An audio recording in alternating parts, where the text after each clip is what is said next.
नमस्ते। आइपिओ भर्दा भर्दा वाक्क लाग्न थालिसक्यो, 10 किता पनि पढ्दैन भनेर निराश हुनुहुन्छ? त्यसो हो भने आजको यो विश्लेषण यहाँहरूकै लागि हो, किनभने नेपाली शेयर बजारमा एउटा निकै ठूलो परिवर्तन आउँदैछ। हो, हामी सबैको साझा समस्या यही हो। महिनौदेखि वर्षौंदेखि आइपिओ भरिरहने तर हातमा केही नलाग्ने। यो समस्या अब चाँडै समाधान हुन सक्छ। सोच्नुस् त, पछिल्लो 1 वर्षमा मात्रै 40 भन्दा बढी आइपिओ आए। कतिपयले त सबैमा आवेदन दिनुभयो होगा, तर नतिजा उही हात खाली। यस्तो लाग्छ कि भाग्यले साथ नै दिएको छैन। तर अब कुरा भाग्यको मात्र रहेन। हो, अब पुरै खेल नै परिवर्तन हुँदैछ। नेपाली शेयर बजारमा एउटा यस्तो सकारात्मक बदलाव आउँदैछ जसले साधारण लगानीकर्ताहरूलाई ठूलो राहत दिनेछ।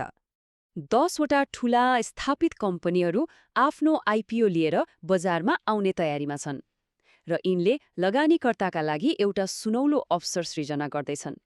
ल, अब एक एक गरेर हेरौँ न त। सुरु गरौँ निर्माण क्षेत्रका 2 ठूला खेलाडीहरूबाट। पहिलो नम्बरमा छ जगदम्बा स्टिल्स। नेपालको स्टिल बजारमा यो एकदमै परिचित र शक्तिशाली नाम हो। अब यही कम्पनीले लगानीको एउटा ठूलो ढोका खोल्दैछ। जगदम्बाको विवरण हेर्नुस् त, जम्मा शेयर 2 करोड किता। यो एकदमै ठूलो संख्या हो, तर यहाँ ध्यान दिनुपर्ने कुरा के छ भने यसको मूल्य प्रति किता 300 रुपियाँ हुनेछ। मतलब 100 रुपियाँ अंकित मूल्यमा 200 रुपियाँ प्रिमियम थपिएको छ। अब जाउँ स्टिल क्षेत्रकै अर्को महारथी अम्बे स्टिल्सतर्फ। अम्बे स्टिल्सले पनि 1 करोड 11 लाख किता शेयर ल्याउँदैछ। यसको मूल्य चाहिँ प्रति किता 303 रुपियाँ छ।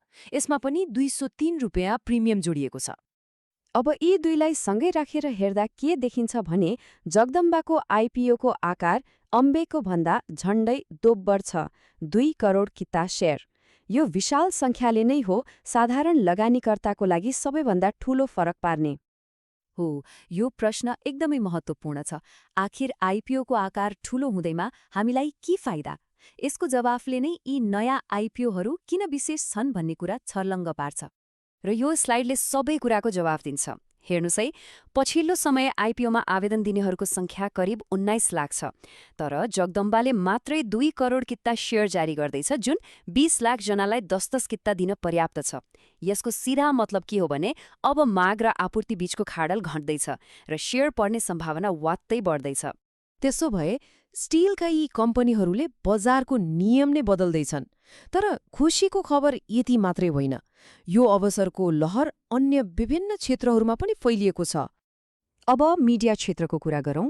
घर घरमा परिचित नाम डिश होम। उसले 1 करोड 35 लाख किता शेयर जारी गर्दैछ।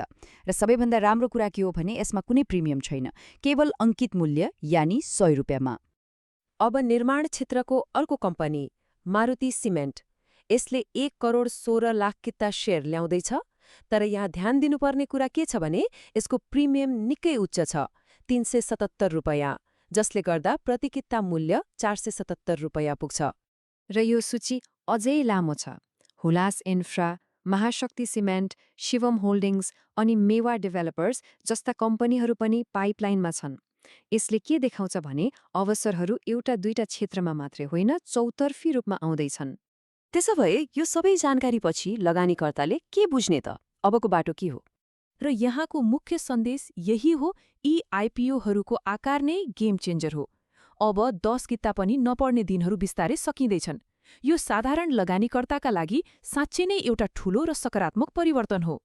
तर यो प्रश्नले हामीलाई सोच्न बाध्य बनाउँछ कि यति धेरै ठूला आइपिओहरूले बजारलाई थप परिपक्व र स्थिर बनाउला वा यसले नयाँ चुनौतीहरू सृजना गर्ला।